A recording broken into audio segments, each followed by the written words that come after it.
Ouais, Margot, c'est bien beau, t'arrêtes pas de nous dire, tu reprends les bases, t'arrêtes la course au dossard, tu changes ta manière de t'entraîner, mais concrètement, qu'est-ce que ça veut dire?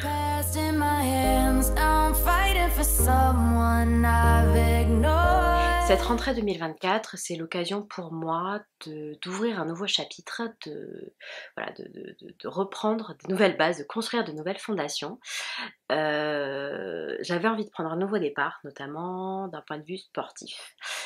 Si tu me suis un petit peu, si tu suis mes aventures, que ce soit ici ou sur les autres réseaux, bon bah tu le sais, hein, ces 2 dernières années n'ont pas été couronnées de succès, on va dire, d'un point de vue sportif. J'ai fait beaucoup de DNF, soit parce que j'avais pas la condition physique, soit parce que j'ai craqué mentalement sur la course et j'ai abandonné, soit parce que problème d'aiguillage sur un parcours vélo ou problème de compréhension de ma part sur un règlement. Bon, bref, voilà, j'ai fait pas mal de DNF et j'avoue que moralement ça m'a beaucoup pesé. Et voilà, les raisons sont multiples, mais la première et principale raison reste quand même que je n'avais pas le niveau. Tu me diras, mais Margot, pourquoi t'être entêtée à participer à ce genre d'épreuves sportives euh, bien trop ambitieuse pour ton niveau, alors que tu n'avais pas les capacités pour le faire. J'ai déjà répondu plusieurs fois dans différentes vidéos, mais la réponse était toute simple, c'est que à l'époque, ça me faisait énormément de bien mentalement, même si le jour J, je rencontrais un échec, le fait de préparer ces courses, c'était pour moi ça me mettait des objectifs hauts, qui me tiraient vers le haut et qui m'aidaient en fait dans ma reconstruction mentale, dans ma lutte face à la dépression et tous les démons que j'avais à l'époque. Donc voilà, je le reconnais, ça fait 2-3 ans que je pousse vraiment mon corps loin, trop loin, et je pense que c'est le signal que mon corps m'a renvoyé avec ma déchirure au mollet en janvier dernier. Tu vois, ouais, tu pars en vacances, hey, c'est bon moment, allez, tu fais à la con à la plage, tu profites, bam, déchirure, voilà. Et je pense que, bon, j'ai pas voulu l'entendre trop à l'époque, parce que moi, ça m'était vraiment un gros frein d'arrêt, un gros coup au moral vis-à-vis de cet Alpha Ironman que je préparais à ce moment-là. Mais voilà, le deuxième coup de semonce que je me suis pris le jour de l'épreuve, hein, qui ont fait que j'ai mis le clignot très très très tôt dans ma course, donc au 25e kilomètre de vélo, on adore, après avoir fait une super natation en plus. Je pouvais pas ne plus, enfin, continuer à ne pas écouter le signal que m'envoyait mon corps, à savoir qu'il était fatigué, qu'il avait besoin de repos et qu'il avait besoin que je m'occupe concrètement de lui après avoir accordé énormément d'importance, de temps et d'énergie à ma santé mentale. Ma santé mentale allant beaucoup mieux. Voilà, clairement, je pense que je peux dire que je suis sortie de ma dépression.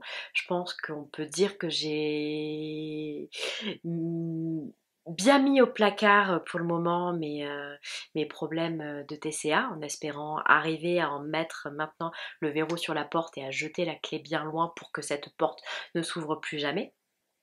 Il est temps maintenant que je m'occupe de mon corps. Voilà, donc c'est pour ça que j'ai envie, voilà, de prendre le temps pour me refaire une condition physique et me reconcentrer en fait vraiment sur mon corps et le renforcer, l'aider à se soigner complètement vis-à-vis de sa déchirure. Parce que pendant longtemps j'ai eu une gêne au mollet, et faire en sorte, voilà, de prendre un nouveau départ pour que mes prochaines années sportives ne soient pas juste des béquilles à ma santé mentale, mais que je prenne vraiment plaisir à participer à ces courses, à les préparer et surtout à les finir.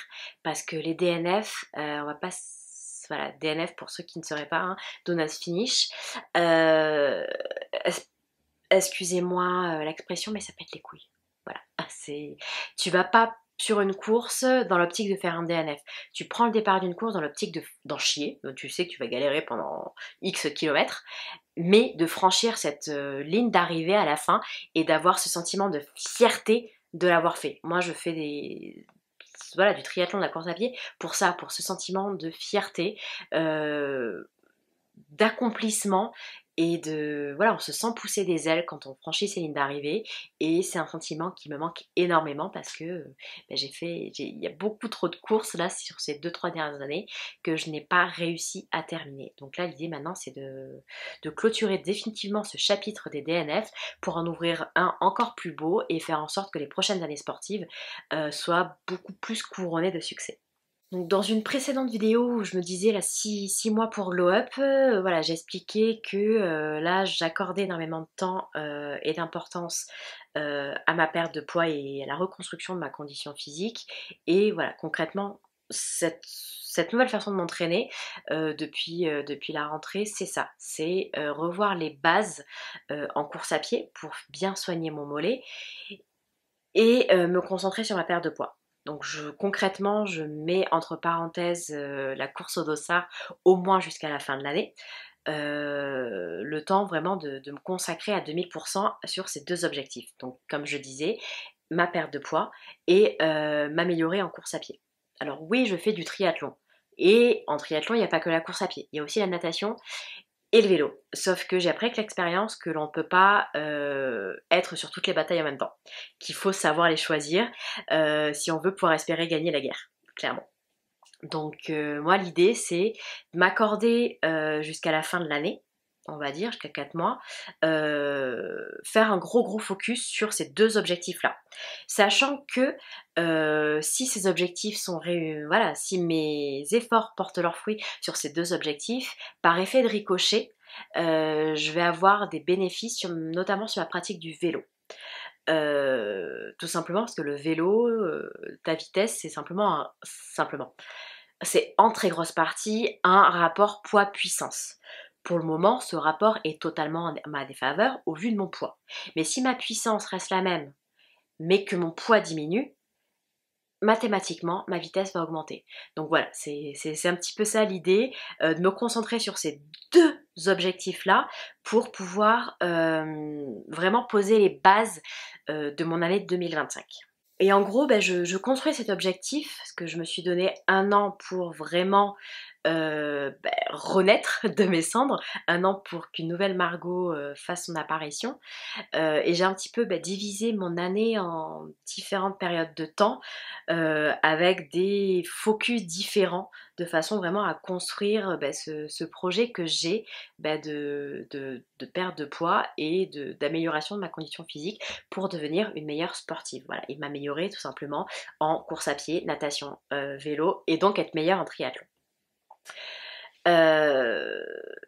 Juillet-août, ça a été la période où je venais juste de recommencer mon suivi avec la diététicienne, donc je me suis concentrée vraiment sur l'établissement de nouvelles habitudes alimentaires. Voilà, je me suis dit pendant 2 mois, je travaille sur ma façon de cuisiner, sur les habitudes autour de la cuisine, comment gérer les courses, comment gérer le planning des repas, trouver de nouvelles recettes qui s'adapte à mon rééquilibrage alimentaire tout en m'apportant un plaisir de manger. Voilà, parce que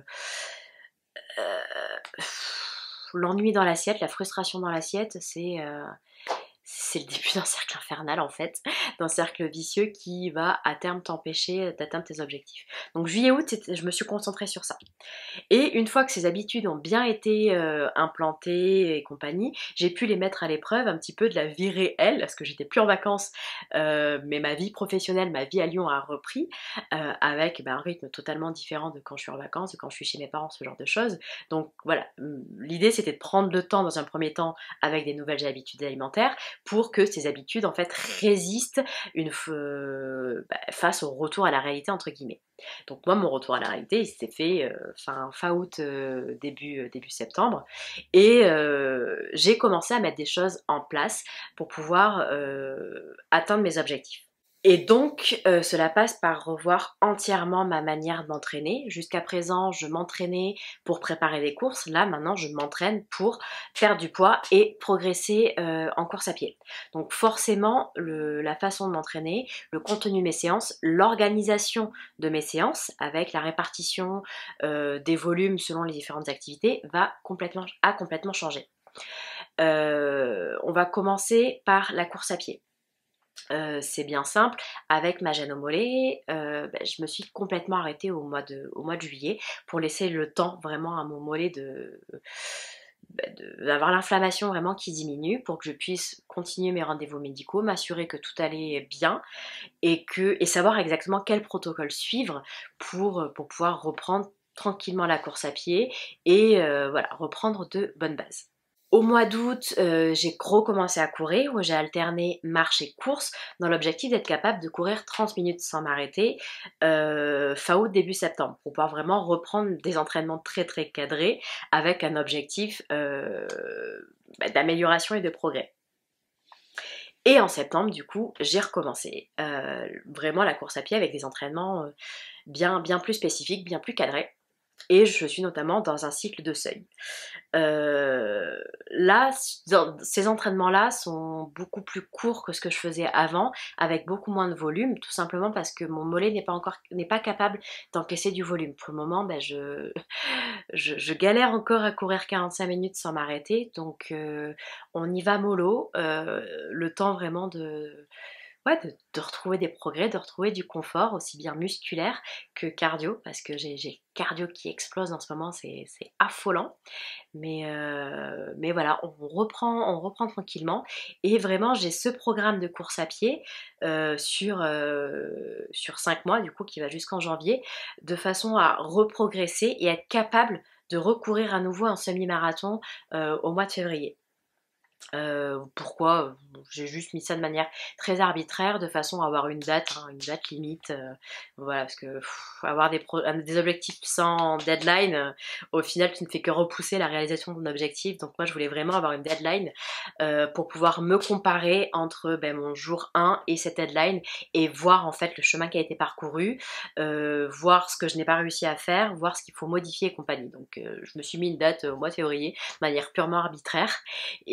Et on verra à ce moment-là quels ont été les progrès en course à pied. Mais en gros, vraiment, j'ai un gros cycle où je ne fais plus de fractionnés de la mort qui tue, là, qui te met ta chaise. Je ne refais plus de sorties longues de 2 heures, 2 heures et demie. De toute façon, je ne suis pas capable de les faire.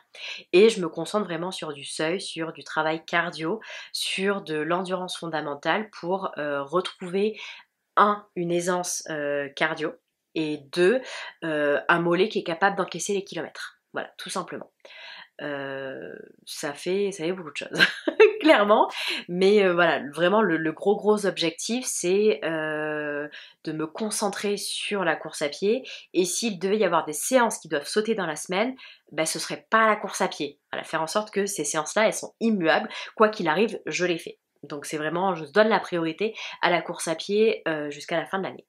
Donc forcément, comme je reprends totalement les bases en course à pied, même si je continue à avoir 3 séances de run dans la semaine, le volume, lui, a sacrément diminué. Clairement, je fais des sorties entre 30 et 45 minutes en ce moment. Ça va augmenter progressivement au cours des semaines, mais n'empêche que je suis à entre 1h30 et 2 heures de run réparties en 3 séances sur la semaine. Donc le volume et l'intensité n'a rien à voir avec ce que je faisais avant, ce qui me permet, du coup, d'augmenter à côté le volume et l'intensité accordés à la musculation et au renforcement musculaire. Ce qui clairement pour moi est un indispensable pour perdre du poids. Voilà. Parce que mon objectif, c'est pas perdre du poids pour perdre du poids. Mon objectif, c'est perdre de l'eau et de la masse grasse et de conserver, voire d'augmenter ma masse musculaire. Voilà, ce que je veux, moi, c'est perdre du gras, c'est perdre de la charge inutile, parce que c'est cette charge inutile qui fait que quand je suis à vélo, je prends des coups d'arrêt dès l'instant où il y a du dénivelé. C'est ce qui explique que j'ai un cardio ultra élevé, c'est ce qui explique que j'ai beaucoup de mal à accélérer et surtout à tenir des allures un peu élevées, voilà, parce que j'ai une charge inutile à porter pendant l'effort et ça m'handicape énormément. Donc l'idée, c'est vraiment de me débarrasser de cette charge inutile pour pouvoir progresser dans ma discipline sportive. Et pour ça, la musculation et le renforcement musculaire est un indispensable. Donc je profite. Voilà, et jusqu'à présent, j'avais l'excuse de ouais, mais si je fais trop de muscu, je suis fatiguée, j'arrive pas à encaisser mes séances de vélo, de home trainer, de course à pied, donc je faisais une séance dans la semaine. Je disais oui, il faut vraiment faire du gainage, c'est indispensable, mais toute seule, j'y arrivais pas. J'avais pas la motivation, j'avais pas la discipline pour le faire. Donc, ma résolution a été de me dire ok, cette année, tu te mets au pilates. T'as découvert ça cet été, kiffé, tu as vu les avantages pour ta pratique. Donc maintenant, comment faire pour intégrer le Pilate, comment faire pour intégrer plus de renforcement musculaire et de musculation à ta routine sportive. Ça a été simple, j'ai changé de salle de sport. J'ai upgradé la salle de sport dans laquelle j'étais, de façon à ce qu'elle, d'un côté, elle soit plus proche de chez moi. Donc j'ai moins d'excuses de dire non, j'y vais pas, il y a les bouchons et tout ça. Là, j'ai pas de bouchons pour y aller, donc on en profite. C'est une salle dans laquelle il y a des cours collectifs, donc des cours de pilates, de RPM, voilà, il y a vraiment pas mal de choses ultra intéressantes et où les coachs sont ultra présents, même si tu ne payes pas un coaching avec eux. Donc si tu as besoin d'une question, d'une réponse à une question, si tu as besoin d'une assistance sur un exercice, par exemple tu vas faire des squats 100 kg, tu as besoin d'une parade, de la sécurité, d'avoir quelqu'un derrière toi qui t'assure, ils seront là.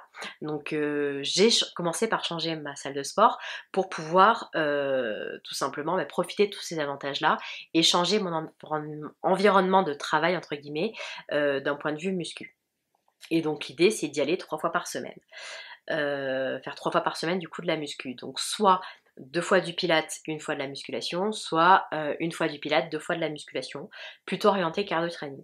Le gros avantage du pilate, c'est que vraiment ça me permet de travailler à fond mon gainage, à fond ma posture, également à la proprioception, parce qu'il y a souvent des exercices d'équilibre sur la pointe des pieds, donc c'est ultra intéressant en course à pied que de renforcer ses chevilles, clairement.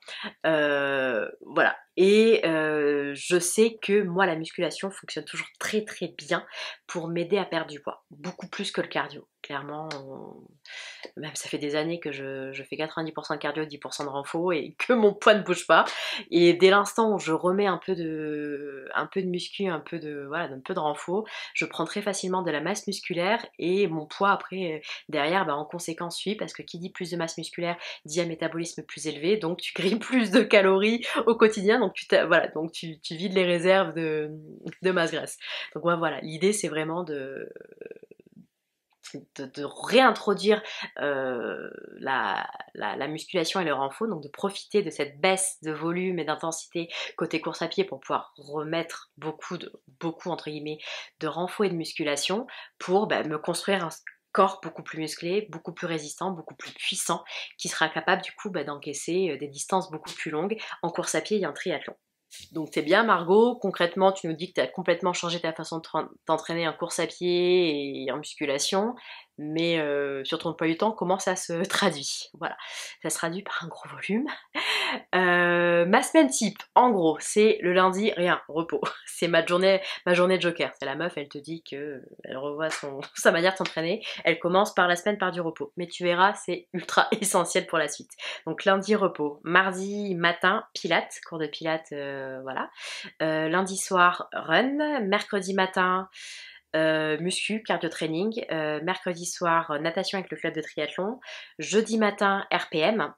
Jeudi soir, soit c'est un cours de pilates, soit c'est une sortie run. Vendredi matin, du coup, c'est muscu, soit c'est course à pied, en fonction de ce qui a été fait la veille. Jeudi soir, cours de danse, voilà, sachant qu'en plus j'ai changé d'école de danse. Je suis ma prof, mais j'ai changé d'école, j'ai changé de cours, et les cours sont beaucoup plus intensifs que l'année dernière. J'ai 2 heures dans la semaine. Ça fracasse bien, mais je suis ravie d'avoir fait ce choix. Samedi matin, natation avec le club de tri. Samedi soir, run. Dimanche, vélo. Voilà, ça c'est ma semaine idéale si tout se passe bien, si je n'ai pas de courbature, si je ne suis pas trop fatiguée, si je n'ai pas de contretemps. Ça c'est ma semaine idéale. Bien entendu, j'ai quand même des jokers. Voilà, j'ai toujours des séances jokers pour si je peux pas assister à l'une de mes séances programmées. Donc comme je disais, les immuables, hein, c'est les trois de course à pied. Quoi qu'il arrive, je les fais. Après, c'est les autres où en fonction, j'adapte. Clairement, par exemple, si je suis très très fatiguée, plutôt que de faire une séance cardio training, donc de muscu à la fois cardio et renfo, je vais faire du pilate. voilà, c'est entre guillemets plus doux, ça tape moins dans mes réserves. Pareil, s'il pleut, que je peux pas faire la sortie vélo, ben, je vais aller faire une sortie RPM. Si, ben, comme ce matin là, donc j'enregistre cette vidéo un samedi, j'ai loupé le réveil pour l'entraînement de natation avec le club, ben, j'ai des séances déjà prêtes que je peux aller faire de mon côté en natation. Donc voilà, j'ai un certain nombre de jokers de façon à faire en sorte que j'arrive, quoi à peu près à faire toutes mes séances, sachant que à minima, ce que je voudrais avoir dans la semaine, c'est mon cours de danse, hein, lui, je le fais pas sauter, mes 3 séances de run, une séance de renfo, une séance de natte, une séance de vélo. Voilà, ça c'est mon minimum pour, euh, pour pouvoir progresser. Après, il y a l'idéal. Donc, on essaye un peu de naviguer, on se met pas trop la pression non plus pour atteindre cet idéal, parce que bah, la vie, c'est des imprévus. La vie, c'est savoir un peu adapter son plan et savoir rester flexible, tout simplement, face aux imprévus. Donc voilà, j'évite non plus de mettre trop de pression pour tenir ce planning, parce que voilà, ça fait souvent plus de mal que de bien. Donc l'idée, c'est vraiment j'ai mes immuables, j'ai mon minimum à faire dans la semaine, j'ai mon idéal à atteindre et on essaye un petit peu de naviguer entre les deux. Donc clairement on est d'accord, si je compte, je suis à 11 entraînements dans la semaine, si je compte bien. Ça fait beaucoup de doublettes, ça fait un très gros volume et il faut encaisser tout ça. Donc comment faire pour encaisser tout ça sans risquer la blessure, sans risquer le surentraînement, sans se dégoûter du sport. Donc déjà il y a vraiment cette notion de plaisir. L'idée c'est vraiment de kiffer mes entraînements. Donc c'est pour ça que je suis en club de triathlon, comme ça je pouvais nager et je vais voir les copains en même temps. Le cours de danse aussi c'est un plaisir, on s'éclate. Alors oui là j'ai changé de cours, le niveau a sacrément augmenté. Victoria me fait sortir vraiment de ma zone de confort, aussi bien en termes d'attitude, en termes de confiance en moi, que de technique. Voilà, parce que autant la première année, la technique, on l'a laissé un peu de côté parce que fallait d'abord que je sorte de ma coquille et que je sois plus à l'aise avec mon corps, avec l'image que je renvoie dans l'image, dans le miroir.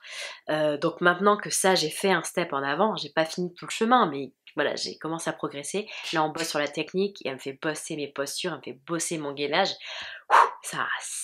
Franchement, je sors de mes 2 heures de cours de danse, je suis en nage, j'ai les jambes qui tremblent, j'en peux plus, mais je kiffe ça.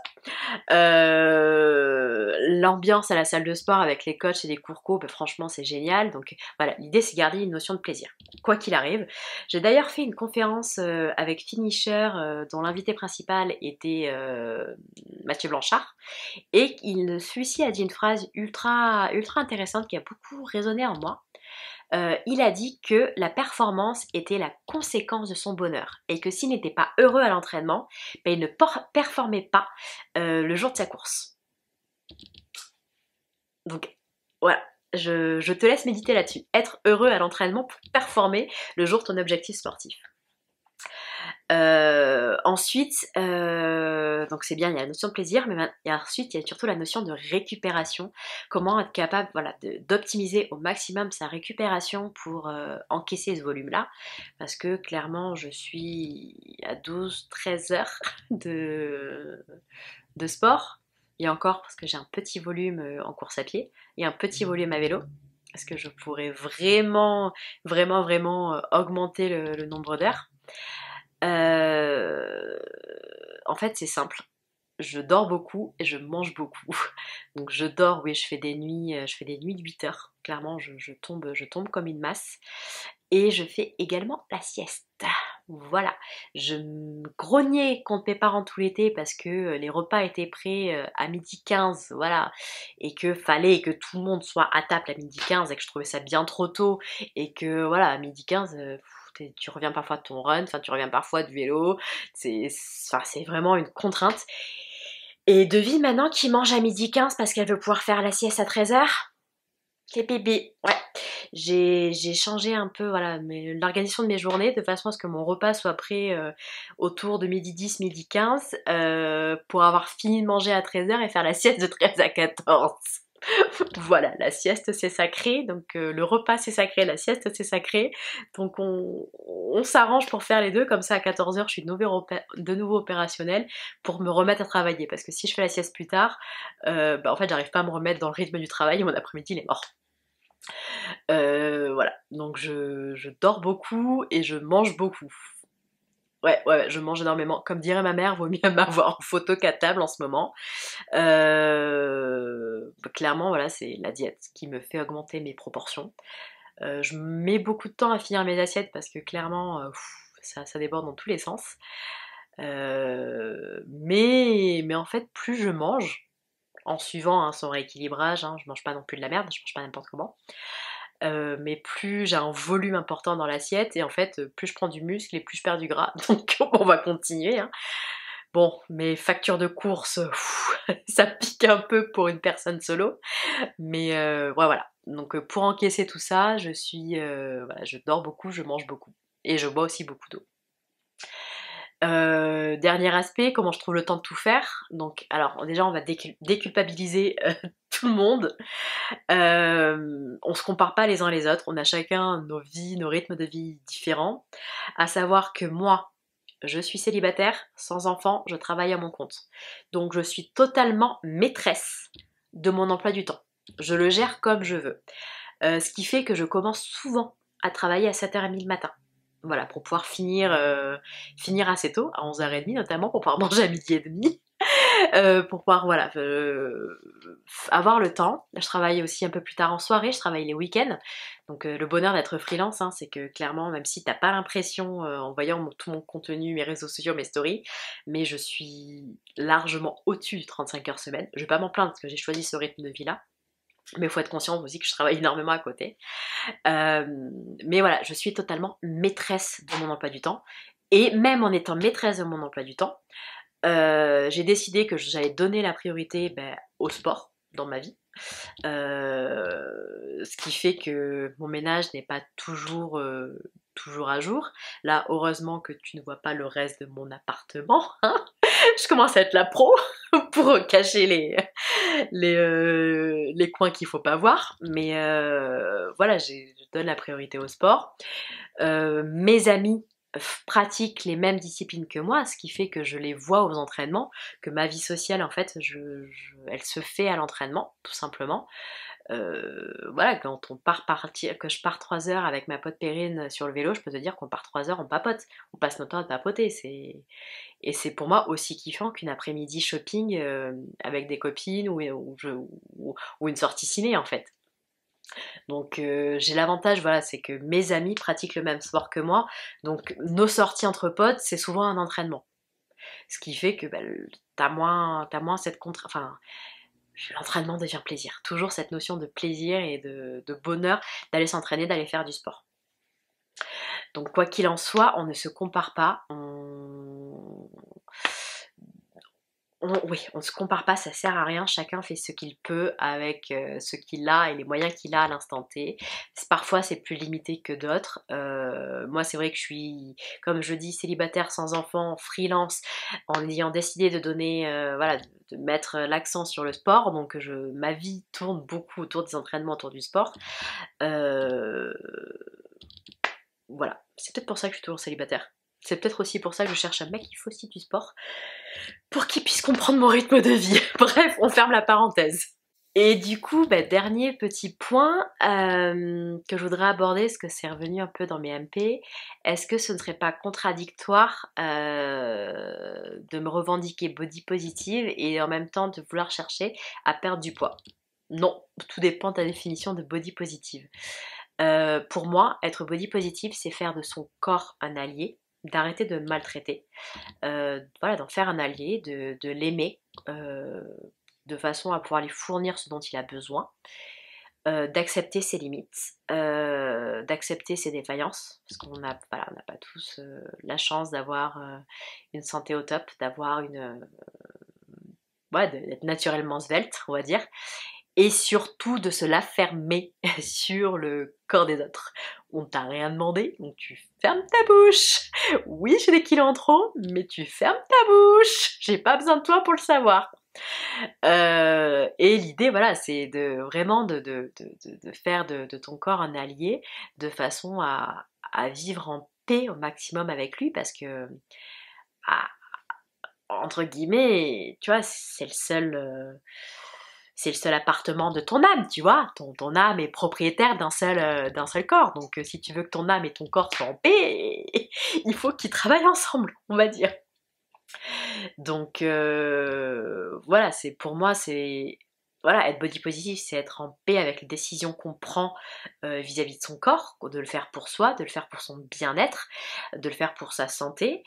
Et voilà, c'est par exemple, oui, je veux perdre du poids, mais j'ai décidé de faire ça correctement, en ayant un suivi diététique, en ne m'affamant pas, en faisant du sport, plutôt qu'en passant par comme j'aime ou Herbalife. Voilà, c'est ça l'idée.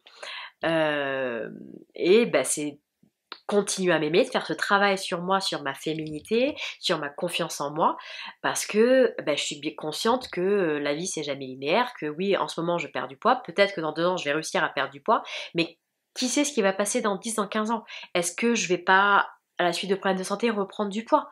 Donc oui, je vais tout faire pour maintenir un mode de vie équilibré, sain, de façon à ne pas monter plus haut, parce que monter plus haut, ce serait mettre ma santé en danger sur le long terme, à court terme et long terme, mais je ne sais pas de quoi la vie sera faite et je ne veux plus rentrer dans cette relation, dans cette situation où je déteste mon corps, où je peux pas me voir dans un miroir, où je me cache, où je prends très mal toutes les remarques qui sont faites sur mon corps, même quand c'est pas méchant, quand c'est il n'y a pas une volonté malveillante derrière, des fois c'est juste maladroit.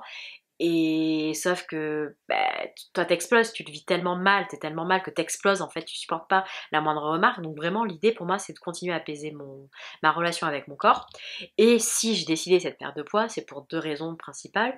C'est que un, c'est un boulet pour ma pratique sportive, clairement c'est un handicap de malade. Ça tape dans le cardio dès que je veux courir, le rapport poids-puissance à vélo est totalement à ma défaveur, et si je veux continuer à progresser dans cette discipline qui me plaît énormément, la perte du poids est un facteur d'amélioration dont il faut tenir compte. Et le deuxième, c'est que là enfin en tout cas j'étais arrivée à un stade où certes à l'instant T, mes analyses sanguines sont bonnes, mon test à l'effort est très bon, j'ai pas de problème cardio, les différents examens que j'ai faits montrent que j'ai pas de problème articulaire, j'ai pas de début d'usure prématuré ou quoi que ce soit.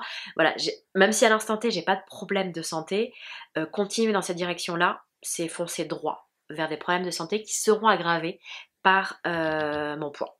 Donc voilà, moi ce que je veux c'est à 80 ans être encore capable de cultiver mon jardin, d'aller au marché acheter mes légumes, d'aller marcher avec mes petits-enfants, de faire du vélo, voilà, d'être capable de bouger, être en bonne santé. Je l'avoue sans honte, ma hantise c'est vraiment de finir dans un EHPAD incapable de bouger, totalement dépendante du personnel médical, d'être voilà, c'est ma hantise. Ce que je veux c'est vieillir en bonne santé, et si je veux être en bonne santé à 80 ans, ou du moins maximiser mes chances de l'être à 80 ans, c'est maintenant qu'il faut que je m'en occupe. Donc c'est pour ça que je veux entamer cette perte de poids, parce que même si aujourd'hui, si on enlève mon surpoids, je suis en bonne santé, c'est pas dit que dans 5, 10, 15 ans, je le sois toujours. Donc je préfère voilà, m'attaquer à ce sujet pour faire tout simplement attention à moi. Voilà, c'était un petit peu pêle-mêle tout ce qui se passe du côté sportif dans ma vie depuis la rentrée. J'espère que ça t'aura donné 2-3 indications supplémentaires. N'hésite pas à me donner de la force en t'abonnant à cette chaîne et en me laissant un petit commentaire d'encouragement. Et je te dis à bientôt pour une prochaine vidéo.